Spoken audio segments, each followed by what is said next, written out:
Hello, my friend. Today I will tell you another long-forgotten legend. Close your eyes and let the magic transport you to Middle-earth. Our journey begins.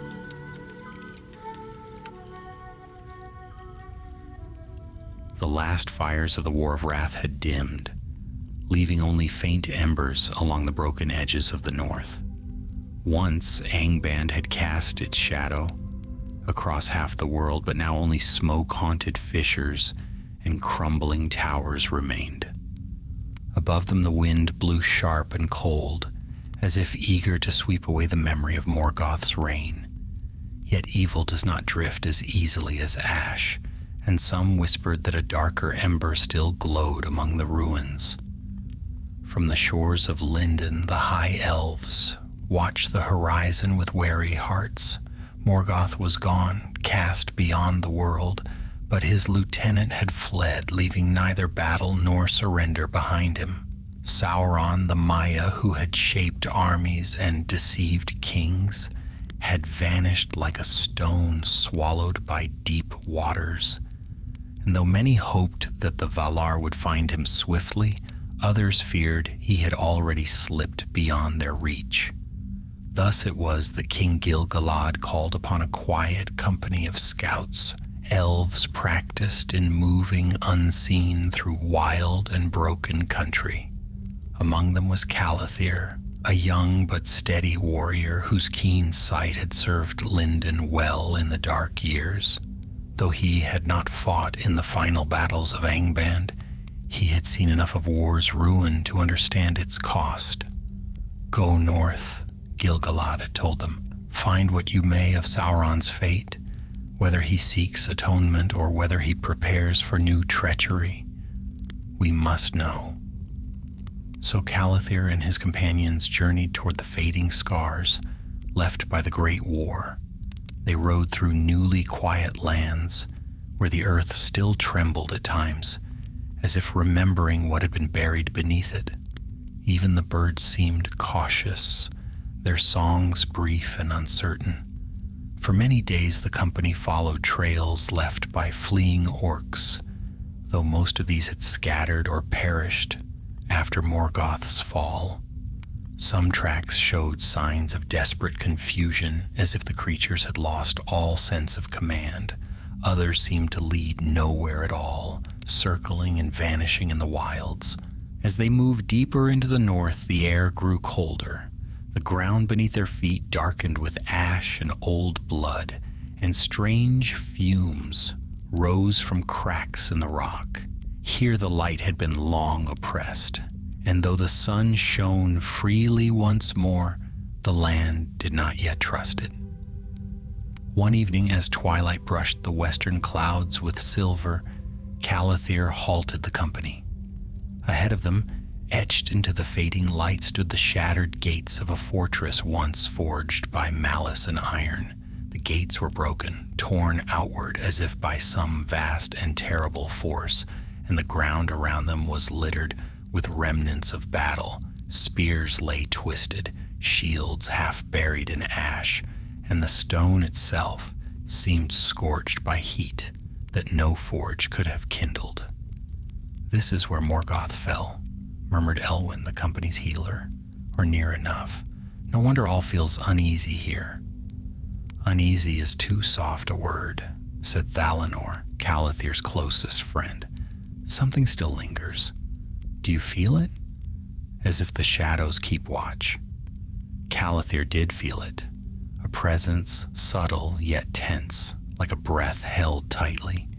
It was not Morgoth's overwhelming dread. Nothing could match that, but something smaller, sharper, like a dagger hidden behind the folds of night. He turned to his company. "We make camp outside the ruins, keep watch in pairs. No one ventures beyond the gates without my word." The order was met with nods, though unease flickered in the eyes of even the bravest. As they prepared their camp beneath a jutting ledge of black stone, the wind stirred faintly, carrying with it a distant sound, too soft to place, yet unmistakably unnatural, almost like a whisper echoing through the deep tunnels. Later, when the first stars began to shimmer, Calathir walked a short distance from the firelight. He stood near the ruined gates and gazed into the dark hollows beyond. The air there seemed heavier, thick with memories unspoken. Yet beneath that weight, he sensed something else, something moving slow and deliberate, as if testing the silence. He crouched, pressing one hand to the cold stone. Faint traces of sorcery pulsed beneath his palm, old and tangled, like threads left from a tapestry violently torn apart. Sauron was here, he whispered, not long ago. Behind him, Thalanor approached quietly. You feel it too? Yes. And if he still lingers in these lands, he will not welcome our search. Thalanor nodded, his hand resting on the hilt of his blade. Then tomorrow, we go in? Calathir rose to his feet, his gaze fixed on the shadowed ruins. Yes, for if we do not learn where he has gone, the world may yet pay for our hesitation. The night deepened around them, wrapping the ruins in a mantle of heavy silence. Somewhere far below the earth, a faint tremor stirred, as if some power awakened or shifted in secret darkness. And unseen by the elves, deep within the broken pits, a single glimmer of gold flickered in the dark, then faded as though an unseen gaze had turned away. Dawn crept pale and thin across the jagged ruins, its light struggling to soothe the wounds the land still bore. The company woke in silence, for no one had slept well. Strange murmurs had drifted through the night, soft, fleeting sounds that seemed to come from the deep places beneath the earth. Whether they were echoes of old sorcery or the last dying breaths of Angband's forges, none could say. But Calathir felt certain that something watched them from the dark. They broke camp swiftly. No fire had been lit that morning. The air itself felt thick enough to choke a flame. Calathir led them toward the shattered gateway.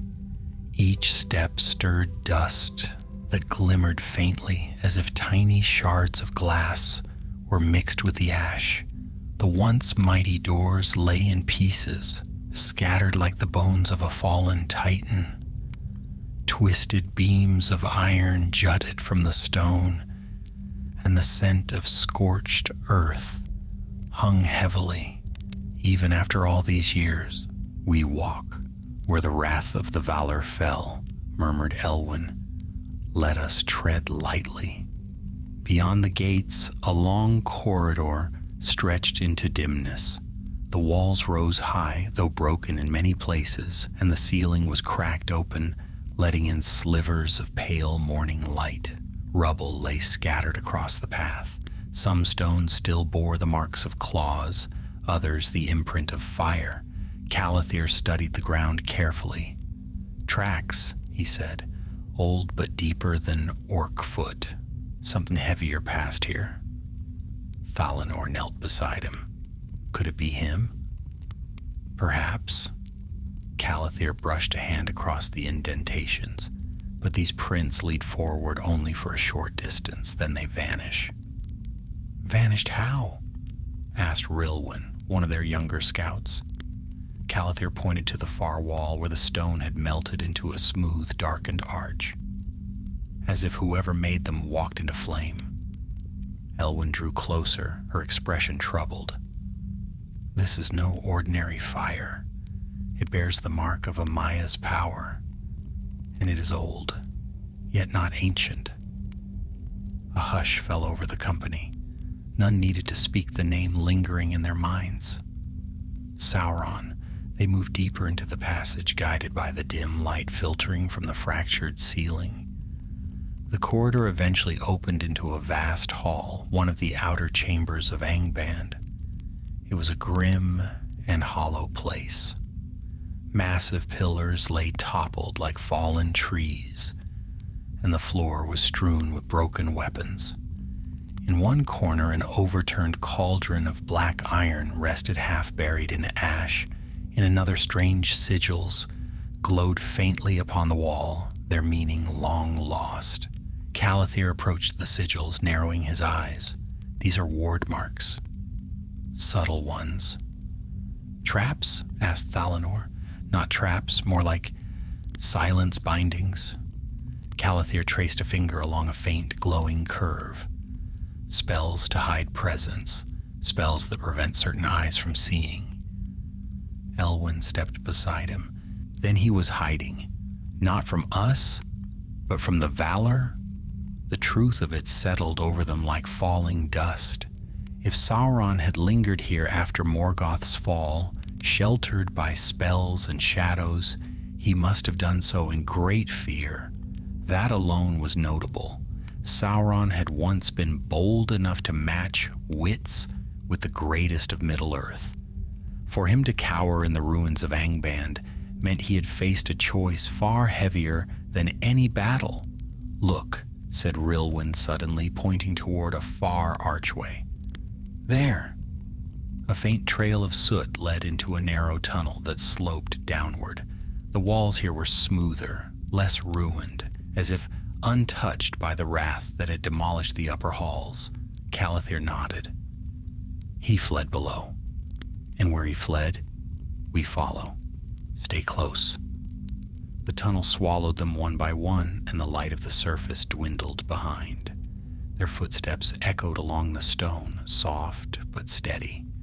As they descended, the air grew cooler, and a pale glow began to shimmer faintly on the walls, thin traces of lingering enchantments left like cobwebs. Thalanor glanced around uneasily. These tunnels feel too well preserved. Angband had many layers, said Calathir. The deepest of them were forged for secrecy, not war. Sauron may have chosen these paths for refuge. And why would he remain here at all? Rilwyn asked. Why not flee the moment Morgoth fell? Because he feared judgment, said Elwyn softly. And perhaps he thought to bargain for mercy if he could present himself to the Valor, unchallenged by their armies.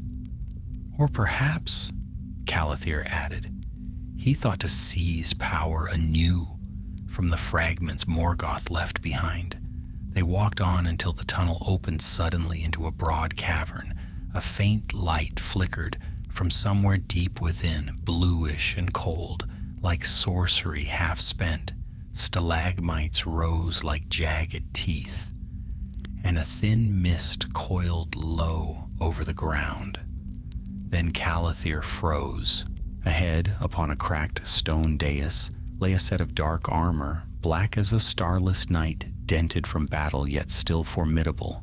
It was shaped for a tall form, broad of shoulder and marked with ancient runes of power and submission.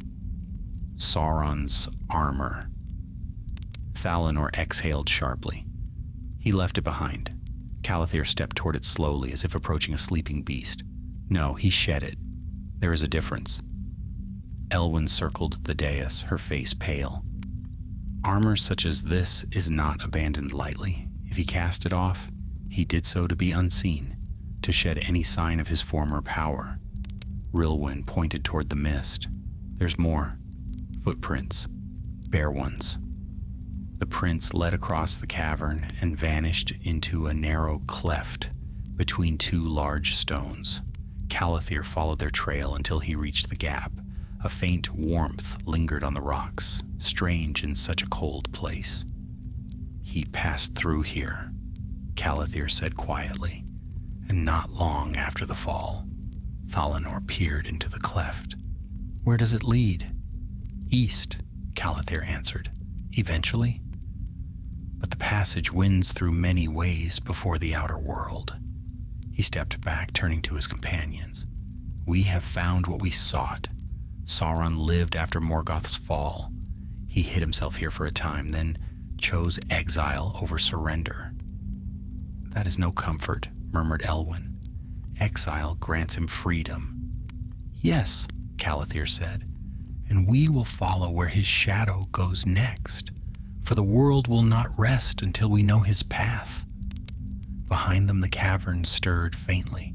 A distant tremor rippled through the stone, as if some unseen force shifted in the deep places far below.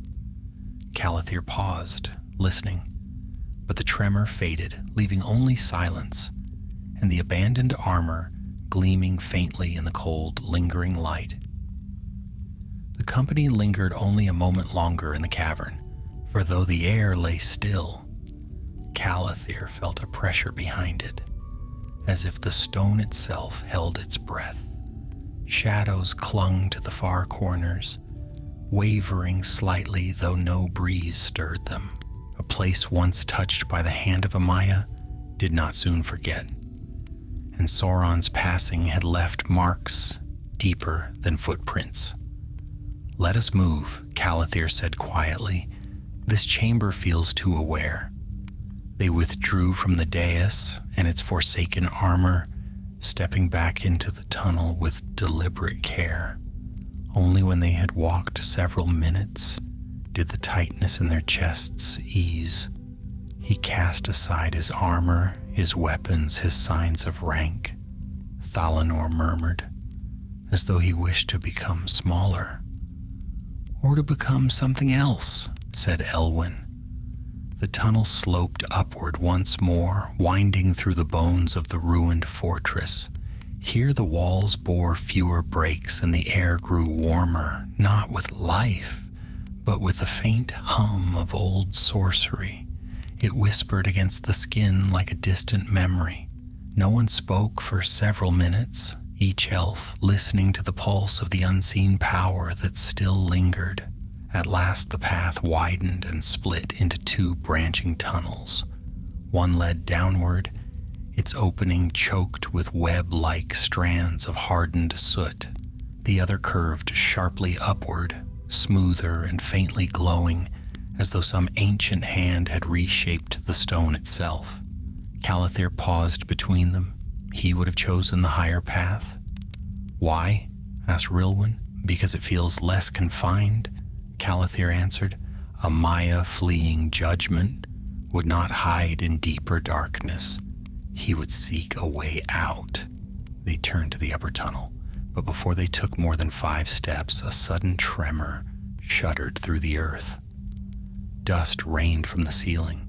A low groan rolled beneath their feet. Thalanor drew his blade in a swift arc. "What was that?" "A shift in the deep foundations," Elwyn said, though her tone held doubt. "Or something awaking below." The tremor faded. Silence returned, thick and uneasy. Calathir gestured forward. "Quickly now. The longer we remain within these tunnels, the more danger we court." They climbed, their steps careful yet swift. The tunnel curled like a serpent, turning upon itself before widening into a small chamber. Here the stone was smooth and strangely warm to the touch, as though shaped by hands that had never known mortal weariness. At the chamber's center lay a shallow basin carved directly into the floor, filled with water so still that it reflected the ceiling perfectly. Rilwen approached it with wonder. "A scrying pool?" Elwyn frowned. "No, this is older, and I fear it once served a darker purpose." Calathir crouched beside it. A faint shimmer lay upon the water's surface, an echo of power that had not yet faded. "He used this," he said softly, "to watch the world above, to judge whether he dared climb out of hiding." "And what did he see?" Thalanor wondered aloud. "Too much war," Calathir answered. "Too much wrath, too much ruin left by his master." Elwyn knelt beside him. "Then it frightened him." Calathir looked up. "Yes, and that fear is what makes him dangerous still." Beyond the chamber lay a narrow stair, carved into a rising shaft. A faint breeze brushed down from above. Clean, cool air untouched by the stench of Angban's last days. "This is the way out," Calathir said. They climbed the worn steps, each feeling a strange shift within the air. It grew fresher with every turn, and slivers of daylight began to flicker across the walls. They reached the top and emerged into a wide crevice that opened upon the outer slopes of Thangorodrim's shattered crown. The sky above was clear and pale. Distant mountains stretched like sleeping giants toward the east. Though the land remained scarred, the wind carried a gentler breath here, as if trying to claim the ruins for the world again. Rilwyn's eyes widened. He escaped into this wilderness. Indeed, Calathir said, and left few signs behind. But not none. Thalanor bent low, studying the ground near the crevice. More prints, bare feet. The same as below, light, swift, determined. Calathir followed the line of tracks with his gaze. They led eastward down the rough slope and toward the wide plains beyond. He left in haste, Calathir murmured. But not in chaos. He knew where he meant to go. East, Elwyn said, toward the lands beyond the Blue Mountains, lands untouched by war, lands where he might rebuild himself, and lands beyond our sight, Thalanor added grimly. Calathir stood. We follow him only so far as we must. We do not chase him across the world, but we must learn how he fled these mountains and what he did before leaving them. They pressed onward, descending the broken slope. The stone crunched beneath their boots, and the wind tugged at their cloaks with restless fingers.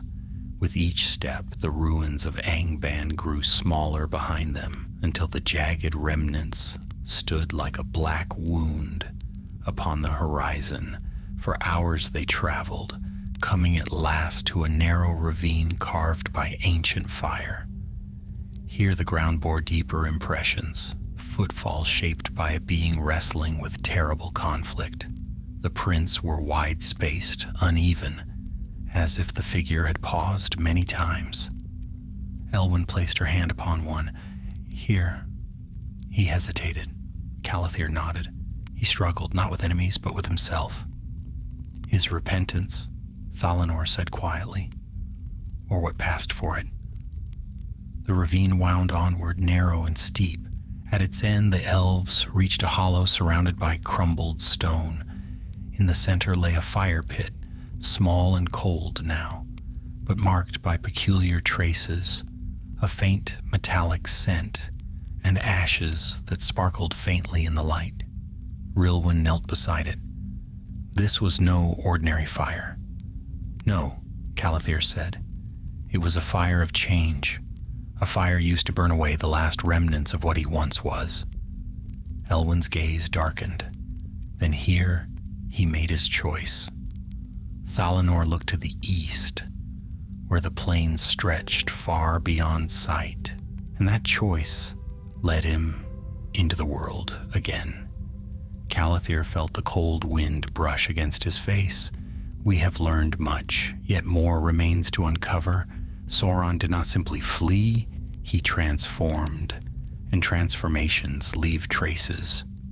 He turned to his company. Come. His trail continues eastward, toward the broken foothills, where the shadows lie longer than they should. But before they moved, a sudden cry rang out from the cliffs above, a harsh, croaking sound that echoed across the stone. A great winged shape burst from a cliffside ledge, black and ragged, its wings beating violently as it circled overhead. A fell creature of the old days, one of the last corrupted birds bred in the pits of Angband. Rilwyn's face paled. It watches us. No, Calathir said, drawing his blade. It follows his trail, too. The creature screeched and dove, and the company braced themselves as the shadow descended upon them with fury born of forgotten masters. The winged creature plunged toward them like a thrown spear of darkness, its ragged feathers rustling with a harsh, metallic hiss. Its eyes burned with a dim, reddish glint. No true flame, but the lingering spark of some ancient corruption. Calathir thrust his companions aside as the beast swept low, its claws gouging furrows in the rocky ground where they had stood moments before. "Scatter!" he cried. Thalanor leapt to higher ground, drawing an arrow already notched to the string. Elwyn pulled Rilwyn beneath an overhang of stone as the creature wheeled sharply, beating its great wings with a sound like snapping bones. For a moment, it hovered, silhouetted against the pale sky, then dove again. This time, Thalanor's arrow found its mark. The shaft struck the beast's wing joint, and it shrieked, jerking sideways in a burst of violent motion, yet the creature did not fall. Instead, it spiraled downward, its claws grasping at the stone where the elves sheltered. Calathir rushed forward, sword flashing with pale light. His blade met one flailing wing with a ringing spark, cutting through ragged feathers, but failing to pierce the hardened bone beneath. The impact sent Calathir stumbling back as the creature lunged, snapping jaws inches from his arm. "Stay behind me," he shouted as Elwyn and Rilwyn emerged from their shelter. Elwyn extended a hand, murmuring a swift incantation. A pale shimmer rippled through the air, forming a faint barrier between her companions and the creature. The beast shrieked angrily at the sudden obstruction, striking the shield with its claws. The blow sent a ripple of strain across Elwyn's face, but she held her ground. "Thalanor," Calathir called, "aim for the throat. That is where its weakness lies." Thalanor repositioned himself, climbing a narrow ledge to gain higher ground. The creature thrashed against Elwyn's barrier, cracking it with each frenzied strike. Dust rained from the rocks above. The beast raised its head, preparing to smash its full weight into the weakening shield. In that breathless instant, Thalanor loosed another arrow. The shaft flew straight and true. It struck the creature beneath its jaw, burying deep. The beast shuddered, its wings spasming as a sickening cry tore from its throat. Its weight collapsed forward, crashing onto the stone. The shield shattered as the creature fell, its body thrashing briefly before finally growing still. For several moments, the company stood in silence, catching their breaths. The air hung heavy with the creature's foul scent. Elwyn placed a trembling hand against her chest. That was no ordinary remnant of the old wars. It bore a purpose. Calathir knelt beside the fallen beast, studying its twisted form. The feathers were mottled with burned patches, and the flesh beneath bore signs of ancient enchantment. "Purpose indeed," Calathir said. "This creature followed Sauron's path. It hunted him, or perhaps he commanded it, in his last days within these ruins." Thalanor wiped his brow. If he commanded it, then why did it linger? Why attack us? Rilwyn approached tentatively. Perhaps it served him blindly, not knowing he had left. And when it sensed our pursuit, it mistook us for enemies. Calathir rose. Or perhaps Sauron left it as a watchful remnant to guard the traces he did not wish others to follow. Elwyn shivered. Then it failed. "Indeed," Calathir said, "and that tells us Sauron did not wish to be followed." They moved on, for the sky above had begun to darken with drifting clouds. The wind shifted, bringing with it the sharp scent of distant storms. The plains eastward stretched like a great, rolling sea of broken stone and wind-swept earth, a land recovering slowly from centuries of shadow. As they descended the ravine, the faint trail of Sauron's passage grew clearer, branches stripped of bark, small stones displaced, and here and there a glimmer of faint heat lingering like the ghost of fire's touch. He wrestled with his own power here, Elwyn murmured. It leaked from him without his will. A Maya deprived of form travels with difficulty, Calathir said, especially if he abandoned his armor and many of his tools. His strength was unsteady. And yet he endured, Thalanor added, which means he had purpose. The group pressed forward. Hours passed, and the shadows lengthened. The land grew quieter, as though holding some secret within its vastness. At last they reached the base of a broken hill. At its foot lay a narrow glade, sheltered between stones. The glade bore the signs of a campsite, faint but clear to trained eyes. Calathir knelt, brushing his fingers over the flattened grass. He rested here a single night, perhaps less. Rilwyn pointed to a small depression near the center. Here, marks of kneeling. Elwyn placed her palm upon the spot, her eyes distant. He knelt in turmoil, or in prayer. Prayer? Thalanor echoed with disbelief. To the Valor, Elwyn said, or to no one at all. But his heart was divided. He wished to seek pardon, but feared the punishment he knew he deserved. Calathir nodded slowly. This was his last moment of hesitation. He stood, scanning the horizon. From here, he chose a path of certainty. And indeed, a new trail began at the glade's edge, clearer, firmer, the footsteps more evenly spaced. He resolved himself, Calathir said. He cast away fear and chose defiance. The trail wound eastward toward a low ridge. As the company climbed it, the wind rose sharply, as if a herald of the world's ancient memory. At the ridge's crest, the elves beheld a wide valley stretching far into the distance.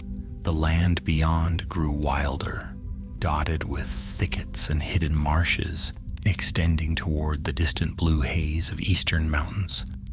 Rilwyn's eyes widened. He went into that? Yes, Calathir said, into lands beyond the knowledge of the West. There he could reshape himself without witness. Elwyn pressed a hand to her heart. Then our task grows more perilous.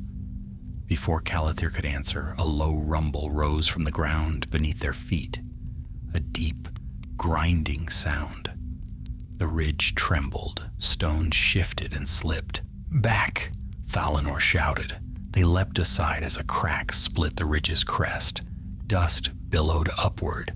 The earth sagged, and a narrow portion of the ridge collapsed, revealing a dark fissure beneath. From that fissure rose a faint, uneasy glow, a cold, bluish shimmer like the lingering breath of old sorcery. Calathir stared into the widening crack. This is no natural tremor. No, Elwyn whispered, something below seeks release. A final stone slid free, clattering into the depths, and from the darkness below came a distant sound. A whisper, soft, echoing, and unmistakably shaped by will. Calathir's blood ran cold. It is his voice, he said. Sauron's shadow lingers still. And as the whisper faded into silence, the company realized that their hunt had entered a far more perilous realm than open plains or ruined mountains. They had stepped into the echo of Sauron's transformation, and the remnants of the power he had tried and failed to cast away. The whisper drifted upward through the fissure like cold breath from a long-buried tomb. It wound through the broken stones, brushed across the elves' ears, and faded before any word could be understood, yet its tone was unmistakable. It bore the timbre of command forged in ages past beneath a darker throne. It was not Sauron himself, but an echo left behind, shaped by the remnants of his power. Still, the sound was enough to set every heart on edge. Rilwyn stepped back, hand trembling near her blade. How can his voice yet linger here? Elwyn knelt beside the fissure, the pale glow from below casting a faint shimmer upon her face. Sorcery such as his does not die swiftly. These are the marks of a Maya torn between paths, power cast off yet not destroyed. Fragments cling to the stone, waiting to be stirred by wandering air. Calathir peered into the depths, though the blue-tinged dark revealed nothing. Whatever lies below holds danger. We move forward, but with great caution.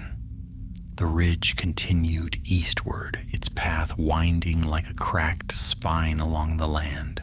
The company pressed on, staying clear of the fissure's edge. Yet even as they walked, the echo lingered behind them, whispering faintly before fading once more. It followed like a shadow of sound until at last the ridge sloped downward, returning them to firmer ground. The valley before them lay wide and dim, filled with low thickets that rustled softly in the rising wind. Patches of mist curled between the shrubs, and the scent of drying reeds drifted across the air. "There is water nearby," Thalanor said, glancing toward the western side of the valley. "A marsh, perhaps?" Calathir nodded. "That will complicate our path." "And Sauron's," Rilwyn added. They descended into the valley. Here, the trail grew more difficult to follow. The ground was softer, and footprints sank deeper. Some had blurred edges from wind or shifting soil, while others showed sharp impressions that seemed oddly recent. Calathir crouched beside one such print. This step was taken lightly, far lighter than those we found near his campsite. Elwyn knelt beside him, because he grew more certain of his path. His strength gathered as he shed what burdened him. "Confidence does not make him less dangerous," Thalanor muttered. "No," Calathir agreed, "but it narrows his direction." They continued across the valley, weaving between clusters of thorny shrubs. A distant rumble of thunder echoed from the east, though no storm yet troubled the sky. The wind picked up, stirring the grasses and sending long ripples across the land. After nearly an hour of steady travel, they reached the marsh Thalanor had sensed earlier. It spread across a broad hollow, waterlogged earth overgrown with reeds and pale rushes. Patches of shallow water gleamed through the mist, and narrow ridges of firm soil wound between them like wandering paths. Rilwyn grimaced at the sight. He passed through this? "Perhaps," Calathir said, "but a Maya without full form would move differently from us. He could cross places we would find treacherous." Thalanor pointed toward a long, narrow spit of land that arched into the marsh. "Tracks there? Light ones." Calathir inspected them. The prints were faint, but unmistakable, the same bare shape they had followed through the ravine. "He crossed the marsh," he said, and from the depth of the impressions he moved swiftly, without hesitation. Elwyn stepped forward, studying the shifting mists. He knew precisely where to go. There is something in this marsh that called him. Though uneasy, the company followed the narrow ridge. The marsh around them stirred restlessly. Water rippled in long, slender rings. Strange croaks sounded from unseen places. A lone reed snapped suddenly, though no creature could be seen. Halfway across, the mist thickened, curling like white smoke around their boots. Shadows flickered within it, shapes that vanished when they tried to focus. Rilwyn clutched her cloak tighter. "This place feels wrong," she whispered. Elwyn placed a steadying hand on her shoulder. "Old magic lingers here, not from Sauron alone, but from the long wars before. The marsh remembers sorrow." Calathir pressed forward, but slowly now, watching every step. At one point the ridge dipped, and beneath a thin layer of grass lay a pool of water, hidden and dark. He tested it with his blade. The water hissed faintly upon contact, as though it held some acid taint. "We step nowhere without testing it first," he said. Thalanor nodded. "Agreed." They advanced in this cautious manner until the ridge bent sharply and revealed a small rise of solid earth at the marsh's center, an island barely large enough to support a twisted sapling and a few stones scattered like old bones. "There," Calathir said, "the trail leads onto the island." They stepped onto the firm ground with relief. The fog here seemed thinner, though the air was still heavy with dampness. A faint warmth emanated from the stones, unnatural warmth like the dying pulse of long-spent magic.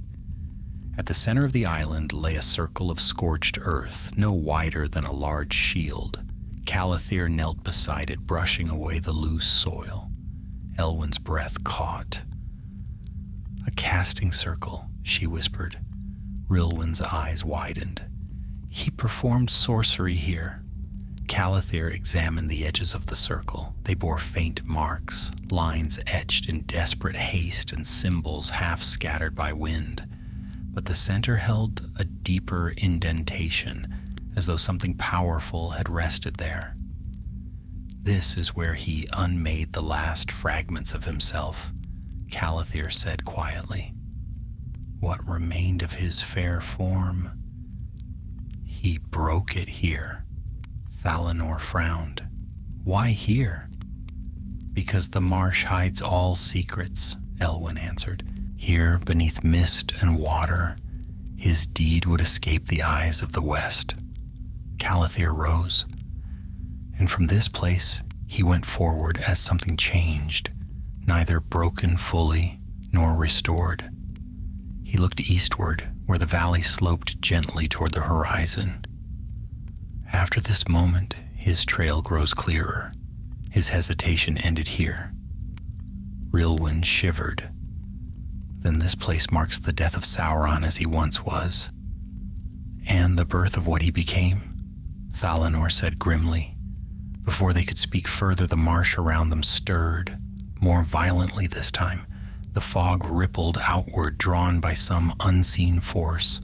The reeds bent sharply, as if pressed by wind that did not touch the air. Elwyn stiffened. "Something wakes." A low groan rose from the marsh depths, followed by a bubbling hiss. The water near the island's edge churned as dark shapes moved beneath the surface. Calathir drew his blade. "Stand ready. The marsh remembers its visitor, and it does not welcome us." The water erupted. From the dark pools emerged twisted, half-rotted forms, creatures once slain in ages past, now bound to lingering corruption. Their hollow eyes glowed faintly as they dragged themselves toward the island. The company braced themselves, for the marsh had become a battleground, and the remnants of Sauron's sorrow had called ancient terrors to life. The marsh water burst upward in a spray of blackened droplets as the first creature pulled itself into the open. Its form was twisted, half swallowed by mud, neither living nor wholly dead. Torn armor clung to its shoulders, and tatters of ancient cloth floated like drowned weeds around its limbs. Hollow sockets glowed with sickly light, though no flame burned there. Then another rose, and another. Soon the ring of the island was surrounded by these bog wraiths, remnants of warriors who had fallen in the long wars against Morgoth, their bodies claimed by the swamp, their unrest fed by traces of lingering corruption. Rilwyn drew a sharp breath. "Are these shades of Morgoth's making?"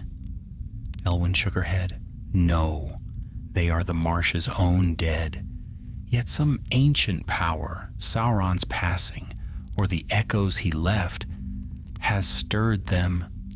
Calathir lifted his blade. The steel shimmered faintly under the dim sky, reflecting the murky waters around them. Keep close. Do not let them drag you to the pools. The first wraith lurched forward, its movement slow but purposeful. Its hand, once a hand, reached toward Calathir with fingers long and dripping with dark mire. Calathir stepped aside and struck downward. His blade met the creature with a wet crack, slicing through rotted flesh. Yet the wraith did not fall. Instead, it shuddered violently, then twisted unnaturally as it lunged again. Thalanor loosed an arrow straight into its chest. The wraith staggered, but still it moved. These things will not yield easily, he called out. Rilwyn joined the fight, her twin knives flashing with quick precision. She darted past one creature, slashing across its spine, then rolled away as another swiped at her with a limb heavy with muck. The creatures groaned, as though the marsh itself spoke with their voices. Elwyn lifted both hands, her eyes narrowed in concentration. A thin, pale glow formed around her fingers, brightening with each breath. She thrust her palms outward, and a wave of shimmering light burst forth, striking two wraiths squarely. The creatures recoiled, writhing as if struck by fire, though no flame touched them. "They fear light," Elwyn cried. Calathir seized the moment. "Then we drive them back with it." He lunged forward, blade raised. This time as he struck, Elwyn's light washed across the wraith, and the creature dissolved into black mist, fading into the marsh with a hollow moan. The effect was not permanent, for the creature's outline flickered faintly below the surface. But for the moment it was beaten back. Thalanor fired arrow after arrow, each aimed at a joint or limb. Though the shots did not destroy the creatures, they slowed them, buying precious breaths. Rilwyn moved like wind over water, circling each wraith with swift cuts that turned their attention away from Elwyn. Still, more rose from the pools. A dozen now surrounded the island, and though they moved with ponderous steps, their persistence was relentless. Their murmuring grew louder, a chorus of drowned voices echoing across the marsh. Calathir grimaced. This is no natural stirring. Something binds them, drives them. Elwyn's face tightened. We stand upon Sauron's circle, hear his grief, his doubt, his breaking all sank into the marsh. These wraiths drink of that sorrow. Then we must break their binding, Calathir said. We must cleanse this circle. The idea struck him even as he spoke it. He knelt swiftly and placed his hand upon the scorched earth. A faint, unnatural warmth pulsed beneath his palm.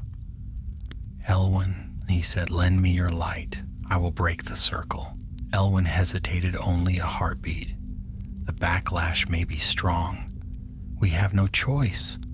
She lowered her hands toward the circle, her light gathering into a single, pulsing radiance. Calathir pressed his free palm deeper into the earth, feeling the lingering threads of Sauron's discarded power, thin, frayed, but holding fast to the dead like strands of a broken net. They were threads woven not from malice, but from the torn remnants of fear, shame, and dark resolve. He gritted his teeth. Now, Elwyn released her light.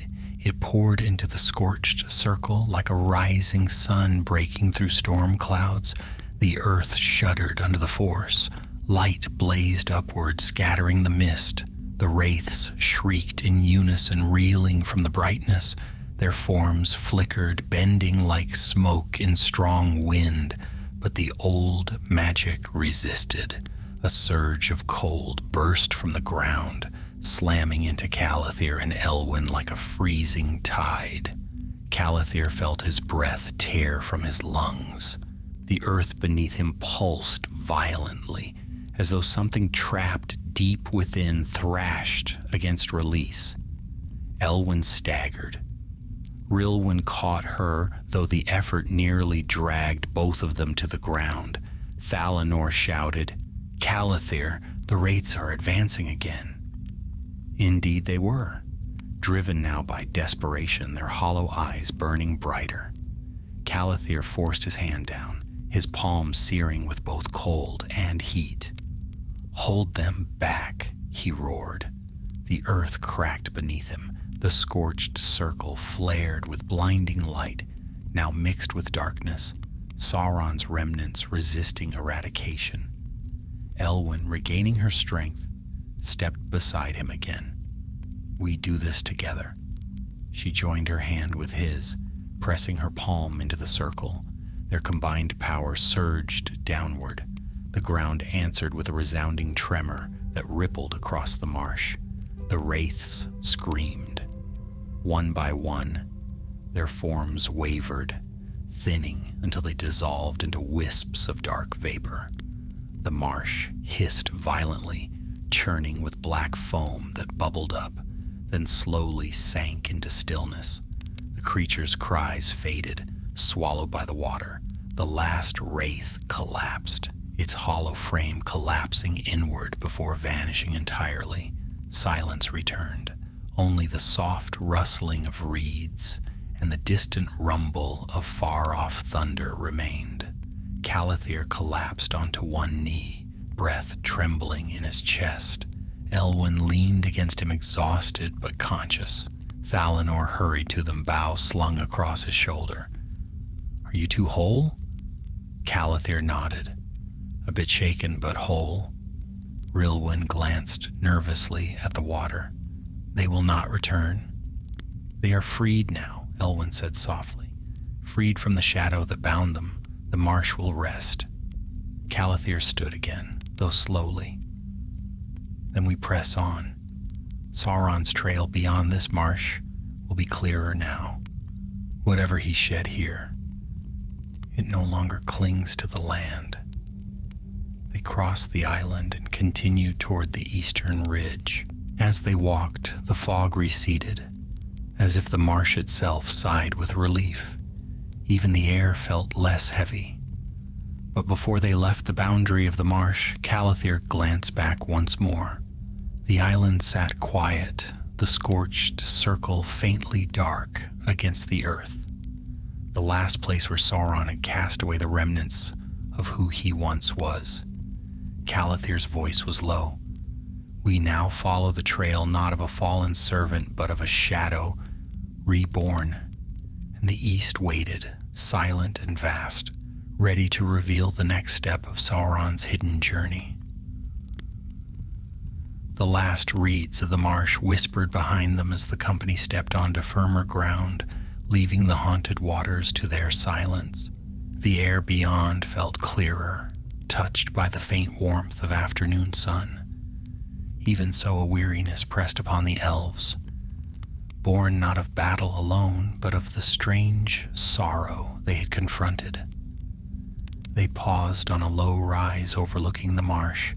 The land to the east stretched wide and pale beneath a dimming sky.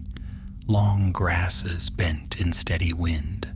Thorn bushes clung to the slopes like scattered sentinels. Far off, the faintest blue haze marked the shape of distant mountains. Calathir surveyed the horizon, his eyes narrowing. Sauron's trail leads onward, no turning back. Thalanor drew beside him. And after what we have seen, I doubt he turned back either. Rilwyn took a deep breath, her face still pale. What do we face next? If the marsh held such remnants, what shadows lie ahead? Elwyn answered softly. The farther we follow him, the deeper we walk into the path of his transformation. Such journeys leave strange echoes. Calathir nodded. Then keep your senses keen. What lies ahead may not be as forgiving as the marsh. They moved east, The rising land unfolded before them in long waves, like the rolling back of ancient plains. Here and there the ground bore scars, narrow trenches carved by ancient war machines, now half filled with soil. Shards of rusted metal, stones split by fire hotter than any earthly forge. The war of wrath had reached even these places, but new life had begun to claim the land. Wildflowers pushed through cracks in stone, grass swayed in quiet rhythm. The wind carried the faint scent of heather. For several hours they walked, tracing the faint imprints of Sauron's passage. Though the marks were light, they continued in an unwavering line, always eastward, as though the fleeing Maya had been drawn by a distant summons. As the sun dipped low, they reached a ridge overlooking a shallow valley. In the valley center lay a cluster of dark stones, too regular to be natural. Some stood upright like ancient pillars, others lay toppled, half buried in earth. A silence hung over the place, deeper than the natural stillness of evening. Calathir frowned. Those stones, they were placed by hand? Or by something like a hand? Elwyn shivered. This place feels older than anything we've walked through. Rilwyn swallowed. Older even than Angband? Older, Elwyn said. These stones predate Morgoth's stronghold. Perhaps they were raised in forgotten ages. Thalanor scanned the valley, and Sauron walked through them. Indeed, Calathir murmured. His trail leads directly there. They descended the ridge and approached the circle of stones. As they drew near, a subtle hum touched the air. A low vibration felt more than heard. Calathir lifted a hand, signaling the company to slow. The stones were tall, some twice the height of an elf. Their surfaces were smooth despite wind and time, etched with thin curling lines that glimmered faintly in the dimming light. Rilwyn traced one such mark with her gaze. These are runes, but not of any craft I know. Elwyn stepped closer, her eyes narrowing. They belong to no tongue spoken today, perhaps not even in the years of the trees. Calathir examined the ground.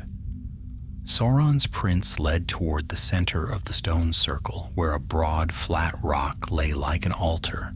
The prince circled it once, then halted at its edge. He stood here, Calathir said, for some time. The group gathered around the central stone. A faint indentation marked its surface, like a shallow dish or resting place once filled with water, though now it lay dry. The stone was colder than the evening air. Thalanor knelt. Why would Sauron come here? What purpose did this place serve? Elwyn answered in a hushed voice. Many places contain echoes of the world's making. They hold memory, deep, ancient memory. A Maya in turmoil might be drawn to such a place, seeking clarity or refuge, Calathir added, or power. They stepped back. The stones cast long shadows across the valley, forming strange patterns that seemed to ripple as the wind rose. A faint, rhythmic thrum began beneath their feet, like a heartbeat set deep within the earth. Rilwyn's hand flew to her sword. Do you hear that? Yes, Calathir said, but do not fear. This place is not hostile, only old, older than any darkness we have known. Yet even as he spoke, the air thickened. A dim mist rose between the stones, not the creeping fog of the marsh, but a pale, shimmering veil. Within it, shapes seemed to flicker, ghost-like silhouettes of tall figures. Too tall for mortals, yet too faint to be true. Elwyn's breath caught. These are not wraiths. They are memories. Memories indeed, echoes of beings who once stood where the elves stood now. The mist figures walked in a slow circle, their movements serene, their steps leaving no mark. They wore no armor, Some carried long staves, others empty hands raised in gentle gesture. Their faces could not be seen, yet an air of wisdom clung to them. Rilwyn whispered, "What are they?" Elwyn closed her eyes.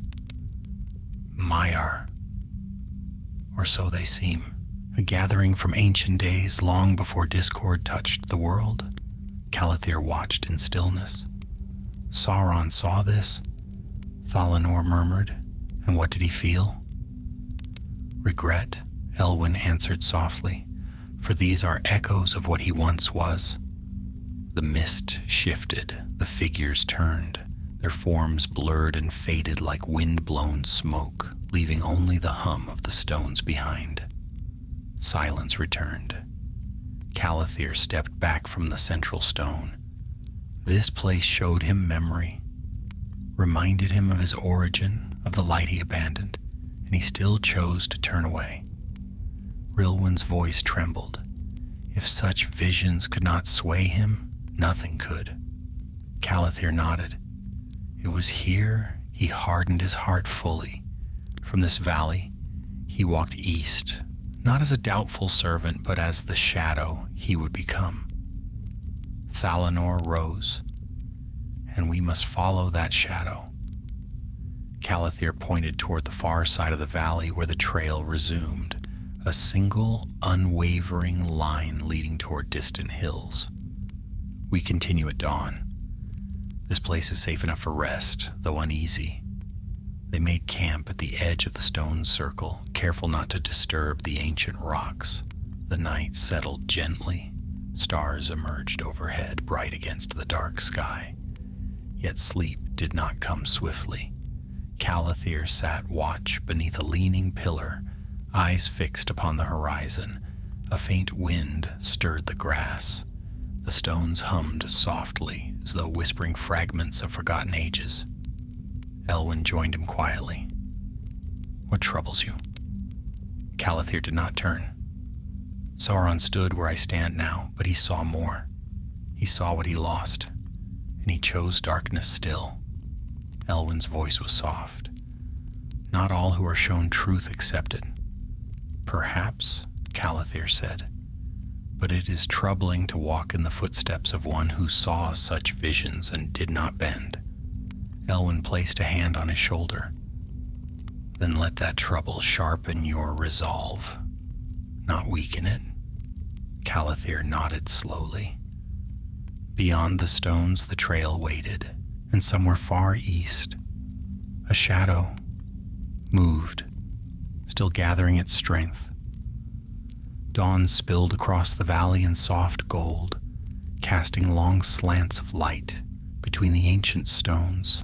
The night had passed without disturbance, yet Calathir woke with the unsettled sense of having slept beside a memory that remembered him in return.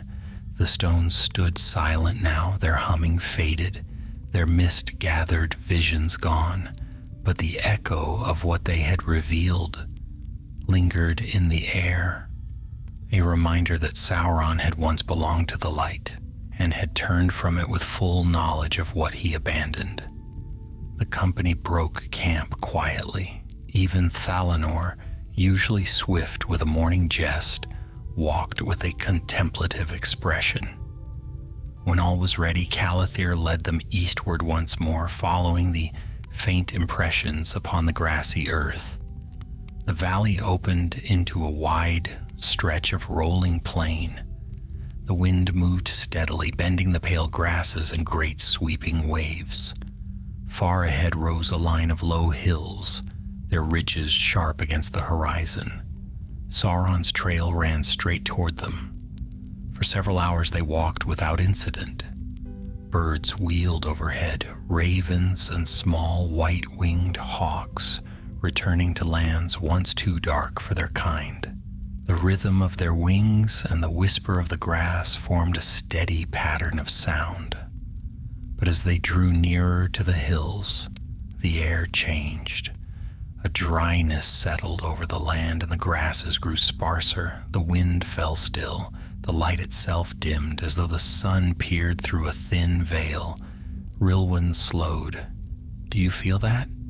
Yes, Elwyn murmured. The land holds breath again. Thalanor crouched near a patch of hardened soil. He touched a faint footprint, Sauron's. His steps grew heavier here. Calathir studied the mark, not from fatigue.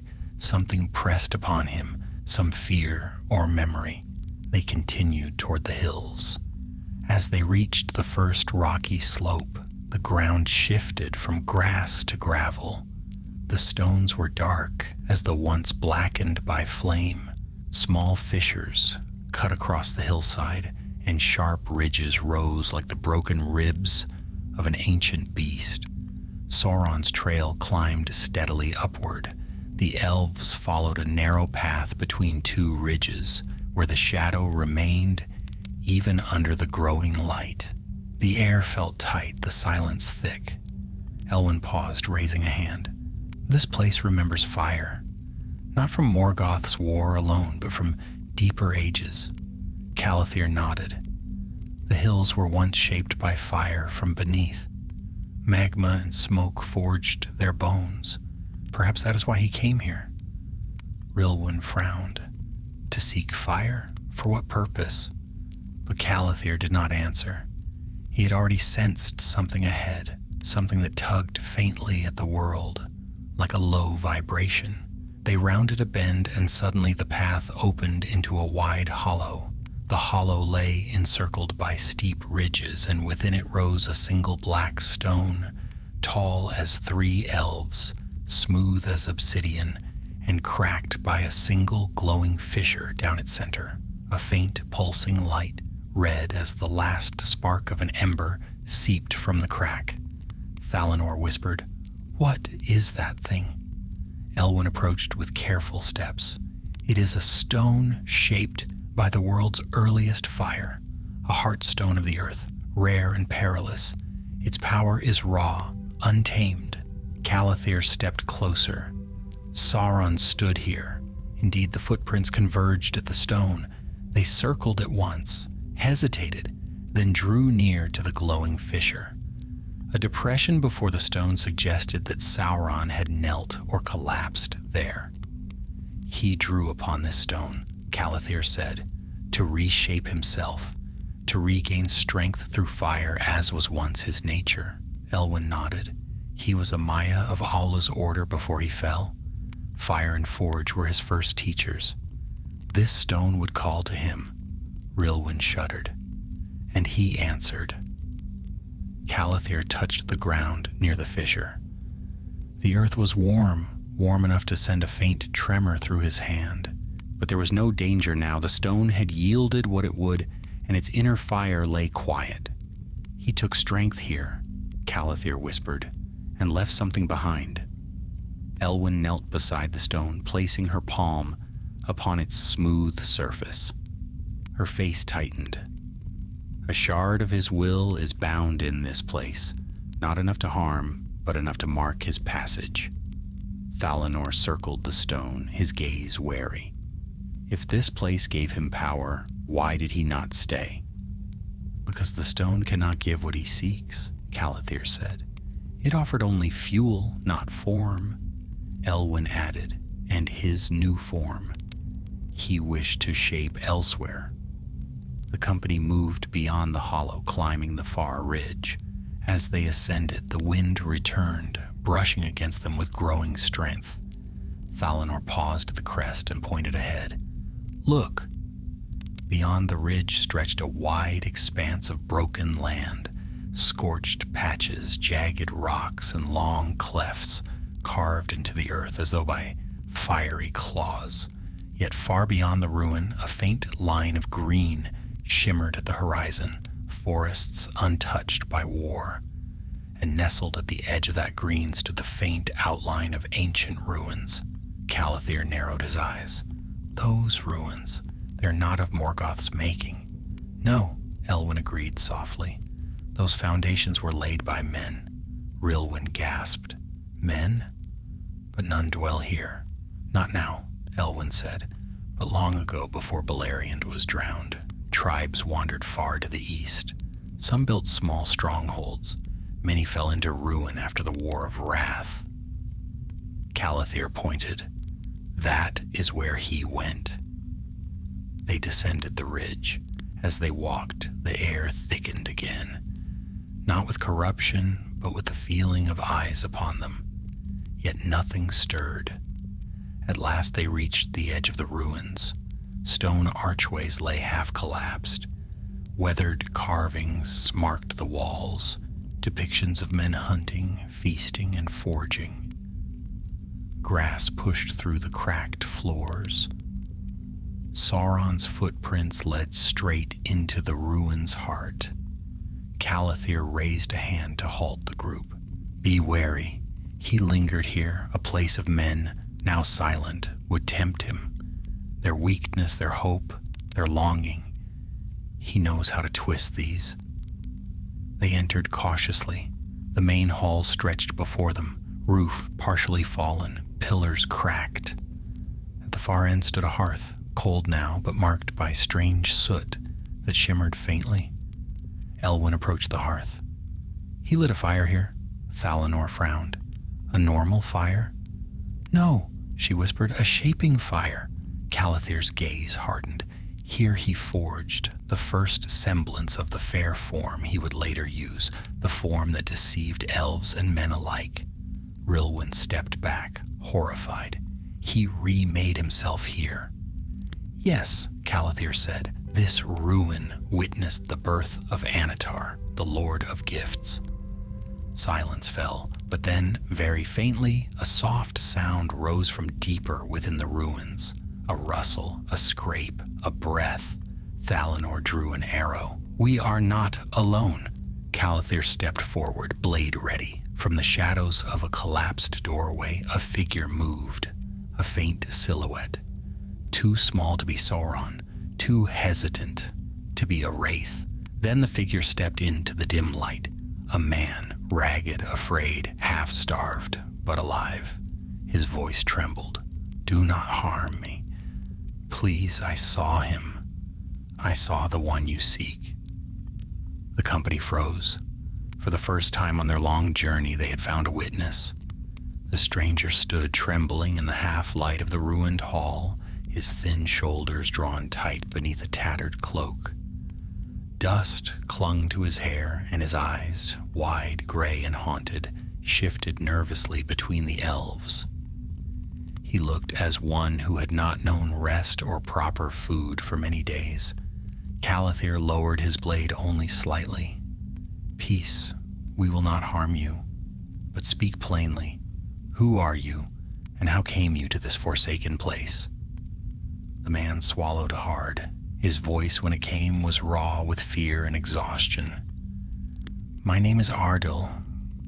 I am, or was, a wanderer of the eastern tribes.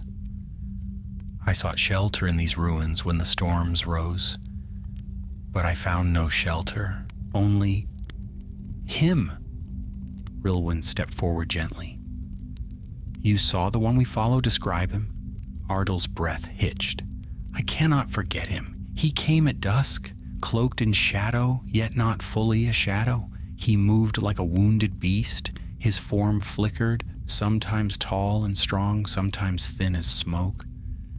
And when he looked at me, the man shuddered violently. His eyes burned, though dimly, as if some fire within him struggled to remain alive. Elwyn exchanged a grave glance with Calathir.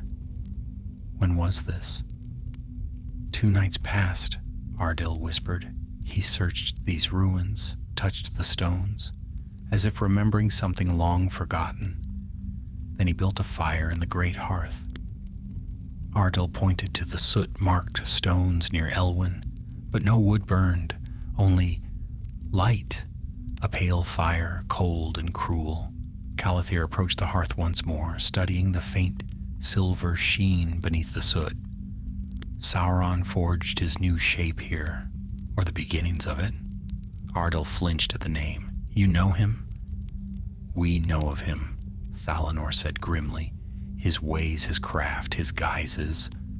Ardil shook his head. Whatever he sought, he left Before dawn, he walked east, beyond these ruins, toward the wildlands that lie at the feet of the far mountains. Calathir nodded. Your words confirm the trail. But there is more, Ardil whispered urgently. Before he left, he spoke, not to me. He scarcely noticed me save to frighten me into stillness. No, he spoke to himself, or to something unseen. I heard only fragments, but they chilled my bones. Elwyn leaned closer. Tell us. Ardil's voice dropped to a hoarse whisper. He said, I am not unmade. I am not cast aside. I will rise again, hidden from their eyes. And then something else, soft, almost sorrowful. The fair shape I wore is broken, but I shall remake it, and in that form I shall be welcome once more. A heavy silence fell. Calathir closed his eyes, feeling the weight of the man's words settle upon him like frost. Anatar, he murmured, already the seed of deception grows within him. Even then, so soon after Morgoth's fall, he dreamed of regaining fair form. Thalanor set his jaw. Then whatever he did here was but the beginning. Rilwyn looked to Ardil with compassion. What did he do to you? Ardil shook his head. Nothing. Yet his presence stole the breath from my lungs. It was as if a storm stood in the room. When he turned to go, he looked at me once, just once, and in his gaze I felt... His voice broke. I felt he saw through me, saw every fear I had ever buried. Elwyn placed a gentle hand upon the man's shoulder. You have survived a terror few could bear, but now you must come with us. You are not safe alone.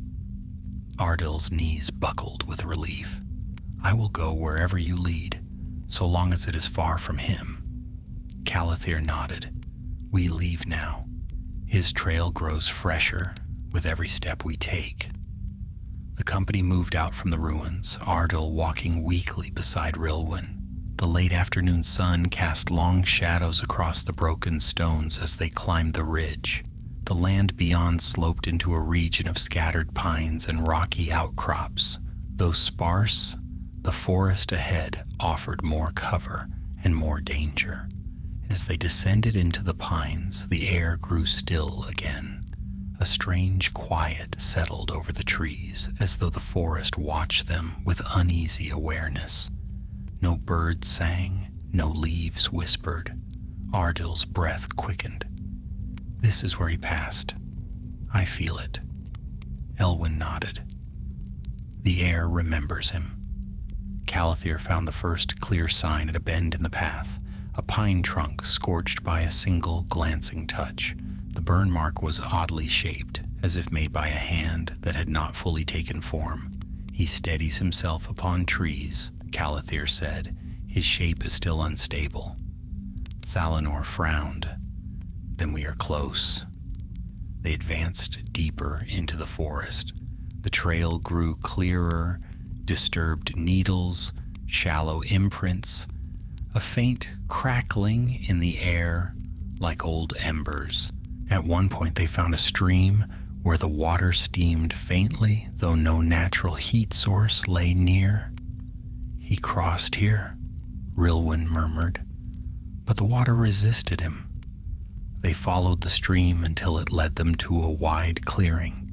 There, the trees swayed, though no wind stirred. A faint shimmer hung in the air, as though the place remembered a struggle. Calathir knelt. The ground bore deep impressions, one set belonging to Sauron, the other something else. Thalanor bent beside him. What made these prints? They are wider, heavier, and the stride is long. Elwyn's face paled. Not a creature of shadow, something alive. Ardil gasped softly. There are tales among my people of guardians in the east, spirits bound to the land, who rise only when a great wrong approaches. Calathir touched the prince again. Something challenged him here, something born of the land itself. What happened? Rilwyn asked. Calathir pointed to a deep scorch in the soil. He fled, quickly.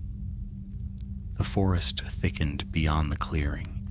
Strange shapes twisted in the bark of ancient trees, marks left by an imbalance where Sauron's unstable power had brushed against living things and changed them. The trunks seemed to lean away from the trail as if recoiling. Whatever challenged him, Thalanor said quietly. He feared it enough to retreat eastward faster than before.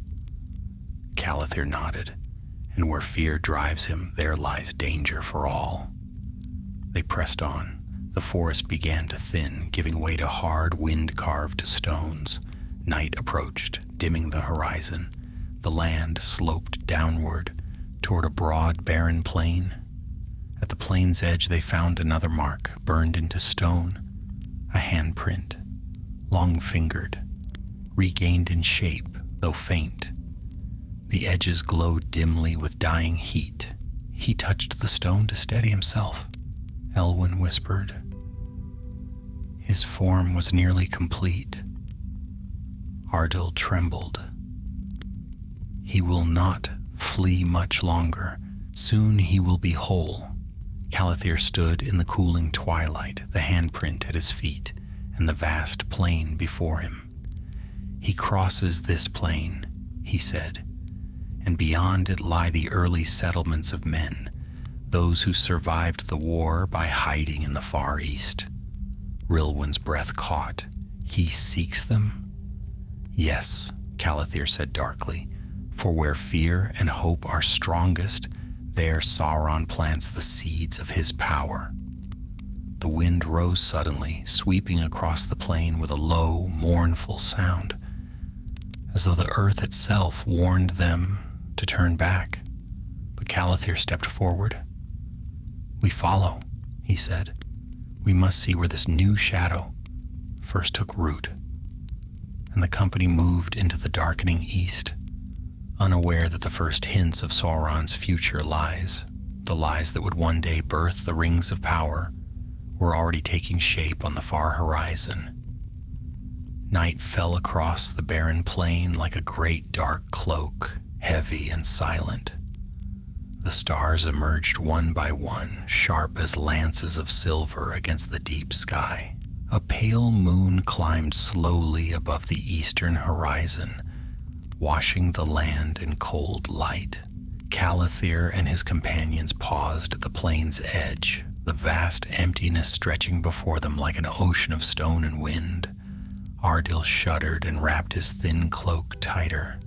He crossed this place, he murmured. When I hid and watched him leave the ruins, he walked as one who feared pursuit, yet was driven onward by a will stronger than fear. Calathir nodded. We cross tonight. No shadow lies upon this plain the daylight would help us face. The company stepped forward, boots crunching softly against the cracked earth. The ground felt lifeless beneath their feet, as though the great wars of the past had burned all living memory from its surface. Here and there, sharp ridges cut across the land, and long, jagged fissures broke the monotony, stretching like scars beneath the moonlight. The trail of Sauron, difficult to see with mortal eyes, shone faintly to Calathir's elven sight. A thin thread of disturbance, a whisper of presence in the air. He followed it without hesitation. Hours passed in steady silence. The plain seemed endless, the horizon unmoving. The wind rose only to die again, as if struggling against the weight of the land. Elwyn glanced around warily. This place was wounded, she said. The earth remembers something ancient. A battle, perhaps, or a sundering. Thalanor nodded. The War of Wrath broke the mountains to the west. Perhaps the shock tore these plains as well. No, Calathir said softly. This wound is older. They continued until the moon sat high above them. At last the trail shifted slightly southward, winding toward a cluster of tall, sharp stones that jutted from the plain like the fangs of some buried beast. Their surfaces were pale under the moonlight, gleaming as though polished.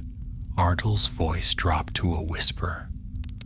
"I know this place, though no one of my tribe ever dared enter it. We call it the Circle of Teeth, a cursed place." Calathir studied the stones. Cursed or consecrated, such places often blur the line, but Sauron passed through it. We must do the same. They entered the circle cautiously. Within, the air grew cold and the moonlight dimmed as though filtered through a thin veil.